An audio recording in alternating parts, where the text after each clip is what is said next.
Hello, it is Professor Schneiderman. It's Thursday, so you get a video. The quiz is already posted, so I'm going to talk to you a little bit about how to complete the quiz. And I also put up the first paper, so if you're interested in seeing what you're working towards, that paper is there as well. But I will explain it more on Tuesday because I do have a very specific way that I've constructed the prompts that may be confusing. So if it's confusing, don't worry. I will explain it on Tuesday. So what I want to talk about a little bit more is this idea of close reading or textual analysis. And so you've read the book up to page 215, and you'll have read the whole book by the time you come to class on Tuesday.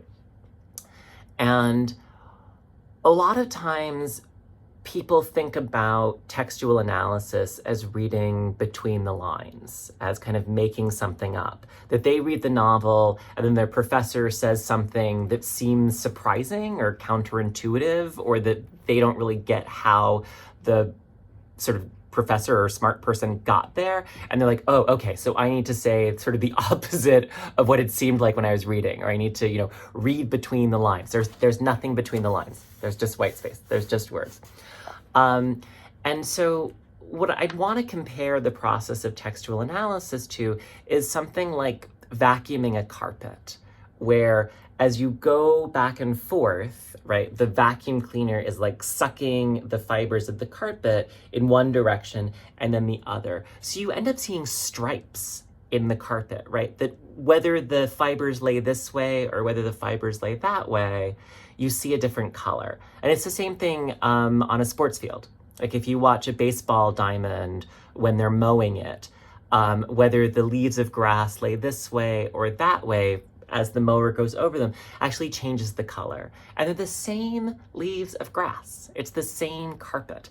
I do sometimes compare it to buying a shirt, that when you walk into a store, you see a shirt and you're like, oh, that's a nice shirt. And then you go over to it and then you start looking at how the seams are put together. You start looking to see if there are little stains anywhere. You start looking to see if it's well constructed, what the details are. Do you like the buttons? It's the exact same shirt. It's just that the more time you spend with it, the more aspects of it you understand. So as we go into this idea of textual analysis in your first paper, in which you are making an argument about the novel based on solely the novel itself, we're not making anything up. We're just spending more time with the text. And as we spend more time with the text, we see more. More of it becomes revealed to us. You can also think about this as listening to songs, that if you hear a song you really like and you listen to it over and over again, you begin to hear different pieces. You hear the way that a certain bass line comes in, or you hear little effects that just kind of washed over you the first time. But as you become more and more familiar with it, those pieces become clearer and clearer. You see how it's constructed.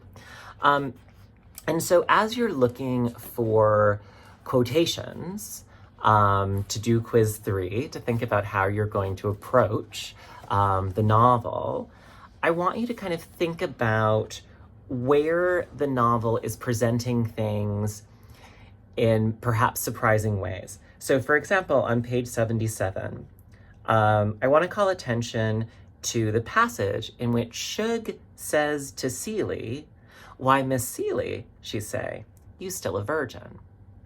So what Shug is saying to Celie is that sex is only sex when you enjoy it, right? You never enjoyed it all, she asked, puzzled. Not even with your children, Daddy? Never, I say. Why, Miss Celie, she say, you still a virgin, right? So Shug is defining the word virgin in a way that we don't usually use that word. If your doctor or parents or friends, I don't know who would ask you if you're a virgin. That's a terrible question. And what even counts as sex? But this idea that virginity is not experiencing penis and vagina sex for the first time, but the virginity is enjoying sex, is something that Shug delivers in this moment. And so you can think about whether or not this is something that you think is, well, actually don't think about whether or not you think it's accurate. Think about what it means to Shug and Seeley. Think about how this redefinition of sex impacts those two characters in the novel. There's another passage that I wanted to call attention to on page 147, and this one has to do with gender roles. So Shug is explaining how Albert used to be more fun. Yeah, and another thing, this is Shug talking on page 147.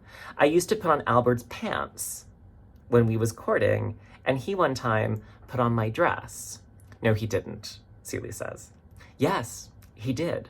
He used to be a lot of fun, not like now, but he loved to see me in pants.